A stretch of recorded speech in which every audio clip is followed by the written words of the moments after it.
Hello बच्चों, ये हमारा पार्ट 5 लेंस का है जिसमें हम पढ़ने वाले हैं गोली अवतल पृष्ठ के लिए अपवर्तन का सूत्र यानी refraction formula for a spherical convex surface. ठीक है, इसमें क्या होता है, इसमें आपकी एक कॉन्वेक्स सरफेस, कॉन्वेक्स नहीं कॉन्केव, अवतल है ना, अवतल, तो कॉन्केव एक सरफेस होती है जिसमें देखो लेंस जो होता था कॉन्केव दो सरफेस से मिलकर बना होता था। एक यहां भी होता था आपका, जैसे ये और ये दो सरफेस से मिलकर आपका लेंस बना होता था। बट इसमें क्या किया गया, आपको एक सरफेस लेना है, आपको एक सरफेस लेना है। इसकी हमने एक सरफेस ये ले ली है। ठीक है, अब इसमें आपको क्या करना है, इसमें आपको यह आपका यहां का पोल हो गया। ठीक है, अब देखो यहां कहीं पे ऑब्जेक्ट होता है, ऑब्जेक्ट, और यहां पे आपका सी मतलब क्या होता है, प्रकाशिक केंद्र यानी ऑप्टिकल सेंटर। ठीक है, ऑप्टिकल सेंटर। और ऑप्टिकल सेंटर क्या होता है, ऑप्टिकल सेंटर ये होता है, देखो अगर इसको हम आगे बढ़ाएं तो ये एक सर्कल बन जाता है। सर्कल का जो सेंटर होता है बेसिकली उसे ही ऑप्टिकल सेंटर कह देते हैं। ठीक है, ऑब्जेक्ट कहाँ रखा है, ऑब्जेक्ट कहीं रखा है, सर्कल के बाहर रखा है या कहीं भी रखा है। ठीक है, अब देखो अगर ऑब्जेक्ट ये है, मैं ये हूं, मेरे से रे निकलेंगी तो रे कहाँ जाएंगी, रे आपका इस लेंस पे जाएंगे। लेंस पर गिरती हैं जब रे तो क्या होता है, मिरर में तो रिफ्लेक्ट हो जाती, मतलब वापस आ जाती। और ये तो अपना कॉन्केव लेंस है यानी अवतल दर्पण। अब जब अवतल दर्पण में गिरेगी तो अवतल दर्पण क्या करता है, जो रे आती है, रे आई, रे को उठा देता ऊपर साइड, झुकाता नहीं है। ये नहीं कि किसी एक पॉइंट पर जाकर यहाँ पे मिला देगा, ऐसा नहीं है, ये दूर कर देता अपने से। अब एक चीज और होती है, जो ये वक्रता केंद्र होता है, मत यानी प्रकाशिक केंद्र, इससे रे जाती हैं। अब इन दोनों के जो इंटरसेक्ट पॉइंट होते हैं, इससे क्या होगा, इससे भी कुछ ऐसे ही, सॉरी इससे यहाँ निकली, इससे भी कुछ ऊपर निकलेगी तो ये क्रॉस करके निकल जाएगी। ठीक है, तो मैंने ऐसे निकाल लिया, वरना ये ऐसे कुछ निकलती, चलो यही निकाल देते। ठीक है, ये निकाली। अब ये जो क्रॉस पॉइंट होता है यहीं पे कुछ इमेज बनती है। बट इसमें क्या होता है, इमेज जो आपकी है, इमेज ऑब्जेक्ट और जो ये है ऑप्टिकल सेंटर, इसके बीच बनती है। यहां पे क्रॉस पॉइंट से मिला देते हैं, यहां आपकी इमेज बन जाती है। ठीक है, अब ये जो है, ये आपकी यहां से क्या देखेंगे, ये आई होगी, मतलब आपतित किरण, इंसिडेंट रे को आई से डिनोट करते हैं। और ये क्या होगा आपका, परावर्तित रे। तो ये जब परावर्तित रे होगी तो ये जो रे पीछे जो बढ़ाई हमने, तो ये भी तो परावर्तित रे कहलाएगी, यानी आर ही हो जाएगा आपका, आई आर। अब ये देखो किसी एंगल पर है, तो इन एंगल को हम कुछ मान लेते हैं। मान लिया ये एंगल अपना हो गया अल्फा, ये हो गया बीटा, और ये हो गया गामा। ठीक है, ये तीन एंगल हो गए, अल्फा बीटा गामा, इनको हमने माना है, माना ये अल्फा बीटा और गामा हो गए। ठीक है, अब देखो जो पोल होता है, पोल से ऑब्जेक्ट की डिस्टेंस कितनी होती है, ये u होती है आपकी, मैं बता चुका हूं पहले। ठीक है, पोल से इमेज की डिस्टेंस कितनी होती है, v। और जो इसमें साइन कन्वेंशन लेंगे वो अपना इसी हिसाब से चलेगा, ये प्लस का x माइनस x, इसको यहां रखेंगे, इसको मान लिया हमने यहां रखा पोल पे, यहां पे जाएंगे, जो भी चीजें यहां पे होंगी वस्तु यहाँ, इमेज यहाँ, कुछ भी यहाँ, तो वो हमेशा निगेटिव, और यहाँ जाएंगे तो पॉजिटिव। ठीक है, ये हो जाएगा। अब देखो, अब इसकी डिस्टेंस कितनी होती है? इसकी डिस्टेंस कितनी r होती है। ऑप्टिकल सेंटर की डिस्टेंस कितनी होती है? r। अब देखो क्या होता है, इसमें हम ट्रायंगल ले लेते हैं। एक ये अपना ट्रायंगल बन रहा है, ट्रायंगल ओ, इसको मान लो कुछ, मान लो ए मान लो, ठीक है, क्योंकि ओ ए और सी ले लिया हमने, सी में, ठीक है। और दूसरा ट्रायंगल क्या ले लो? आई ए सी ले लो, ट्रायंगल आई ए सी में। अब इन दोनों में हम क्या लगा देते हैं?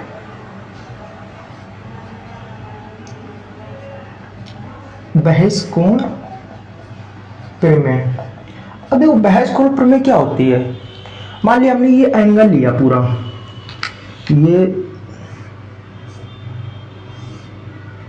एंगल लिया, एक आपका ये एंगल है, एक ये एंगल है, और एक ये एंगल है, ठीक है, ये पूरा लिया ना, ये एंगल है। अब इसमें क्या होता है, ये वाला और ये वाला, सॉरी, ये वाला और ये वाला एंगल ऐड हो जाते हैं, और जो ये वाला एंगल होता है इसके इक्वल्स हो जाता है ये वाला एंगल, ठीक है। ऐसा होता है बहिष्कोण प्रमेय में। अब क्या होगा, इसमें ये कौन सा, ओ ए सी, ओ ए और सी, ठीक है।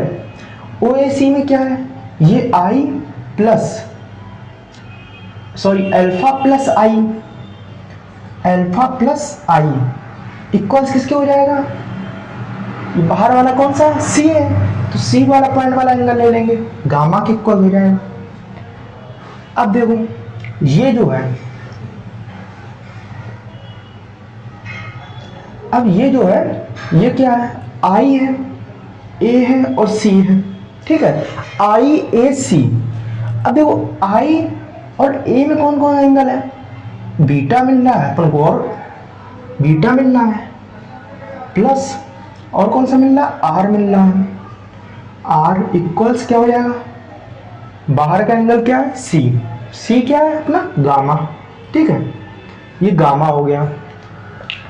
अब देखो ये एंगल हो गया, ये एंगल के बाद गामा। अब इनसे आर और आई और आर की वैल्यू निकाल लेते हैं।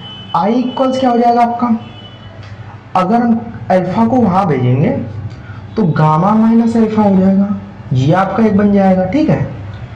आर की वैल्यू निकाल लेते हैं, आर इक्वल्स बीटा को वहां भेजेंगे, गामा माइनस बीटा हो जाएगा, ठीक है, ये हो जाएगा गामा माइनस बीटा और गामा माइनस अल्फा हो जाएगा। आपने स्नेल लॉ पढ़ा होगा, स्नेल लॉ क्या होता है, स्नेल लॉ होता है, स्नेल लॉ, स्नेल लॉ क्या था आपका, n equals sine i by sine r, ये होता है। अब इसमें क्या होता है, आई और आर जो है, मतलब इंसिडेंट और रिफ्लेक्टेड जो रे है उसके बीच जो एंगल है वो बहुत छोटे हैं। अब जब बहुत छोटे हों, क्या लिखेंगे, सॉरी खत्म हो गया लगता, एंगल बहुत छोटे हों। अब जब एंगल बहुत छोटे हो जाएंगे तो साइन और साइन लगाओ या ना लगाओ कोई फर्क नहीं पड़ता, तो एन इक्वल्स क्या हो जाएगा, n equals i by r हो जाएगा, ये हो जाएगा, ठीक है। अब n equals i by r है, आई की वैल्यू हमने ये निकाल ली, आर की वैल्यू ये निकाल ली, पुट कर दो, एन इक्वल्स गामा माइनस क्या था, अल्फा, अपॉन आर की वैल्यू क्या है, gamma minus beta, gamma minus beta, ये हो गई आपकी। अब इसका मल्टीप्लिकेशन करवा दूं तो क्या हो जाएगा, n gamma minus n beta equals, ये क्या है, गामा माइनस अल्फा। ठीक है, अब क्या करेंगे, जो ये एन बीटा है, गामा को एक साइड ले आओ और ये इसको है दूसरी साइड भेज दो। तो अगर गामा को एक साइड लाए तो एन गामा माइनस गामा इधर आया तो माइनस का गामा हो गया इक्वल्स जो ये है एन बीटा, ये माइनस का वहां गया तो ये प्लस का हो गया एन बीटा माइनस अल्फा, तो माइनस का है ये हो गया। अब दिक्कत ये आई इनकी वैल्यू कैसे निकालें। तो हमने देखा था कि जो ये एंगल है ये भी छोटे हैं और अल्फा बीटा और गामा भी बहुत छोटे हैं। क्या है, अल्फा इक्वल्स बीटा इक्वल्स और गामा इक्वल्स भी बहुत छोटे हैं। इनमें कोई एंगल ले लो। अब एंगल लेने के लिए ये जो इसका कर्व होता है, कर्व इतना छोटा होता है कि हम बता ही नहीं सकते ये प्लेन में है। आपने चश्मा देखा होगा, तो चश्मे में क्या होता है, एक सेकेंड,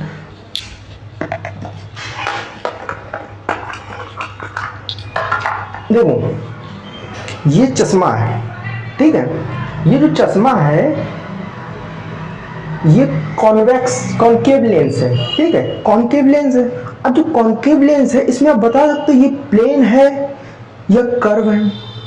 इसमें समझ नहीं आता ये प्लेन है या कर्व है। तो ये जो चश्मा है इसका नहीं समझ में आता प्लेन है या कर्व है। इसलिए हम क्या करेंगे, इसमें एक कोई पॉइंट मान लो, पॉइंट ये मान लो, मान लिया एम पॉइंट है और जिसकी ऊंचाई h है, ठीक है, h ऊंचाई मान लो आप। अब क्या, अब हम लोगों के लिए आसानी हो गई। क्या आसानी हो गई, अल्फा बीटा और गामा की वैल्यू निकालना। अब अल्फा बीटा गामा की वैल्यू पोल से निकालेंगे ना, और पोल अपना किसके पास है, m के पास। तो इसमें हम ये कर लेते हैं, टेन थीटा बराबर क्या होता है, हाइट अपॉन बेस होता है, ठीक है। अब हाइट कितना है आपको, और पोल के इस साइड हाइट है, मतलब हाइट अपॉन बेस कितना है, अल्फा है ना, अल्फा ऑब्जेक्ट की दूरी है, मतलब यू है, और यू अपना किसका है, ये आपका निगेटिव साइड में है, तो माइनस का यू हो जाएगा, माइनस का यू, ठीक है। अब बीटा कितना है, बीटा आपका इमेज है, इमेज की डिस्टेंस कितनी है आपकी v, तो h बाई माइनस का v, ये मैं अभी बताया था मैंने जस्ट कि ये निगेटिव साइड है। निगेटिव साइड आप कैसे पहचानोगे, ये पोल से आप उस साइड देखो तो पॉजिटिव एक्स एक्सिस होता है, और पोल से इस साइड देखोगे तो निगेटिव एक्स एक्सिस होता है, और अगर ऊपर देखोगे तो पॉजिटिव एंड नीचे देखोगे नेगेटिव। देखो ये हाइट जो है पॉजिटिव में दी है, आपको पॉजिटिव वाई एक्सिस में दी है, इसलिए हमने h प्लस में लिया, ठीक है। अब देखो गामा, जो गामा होगा, गामा की वैल्यू क्या हो जाएगी, हाइट, हाइट तो अपनी सेम है h, और c, c अपना कितना दिया है r, ठीक है। इसको हम ऊपर लिख लेते हैं, आगे यहां लिख लो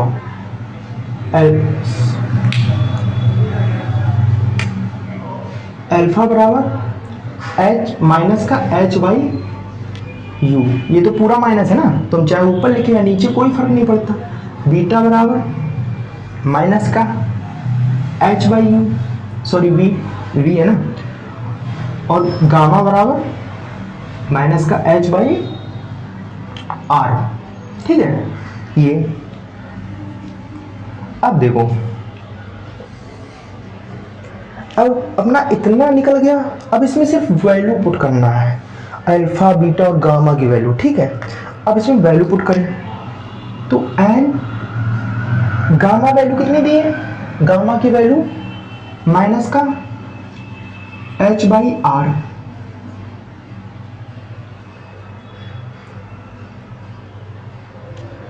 सॉरी एक और काम करो, देखो काम क्या है, अपन को यहां से कॉमन चीज मिल रही है, कॉमन चीज क्या मिल रही है? गामा मिल रही है, ठीक है, गामा। तो बचा क्या? n-1 बराबर एन बीटा माइनस एल्फा, ये बचा।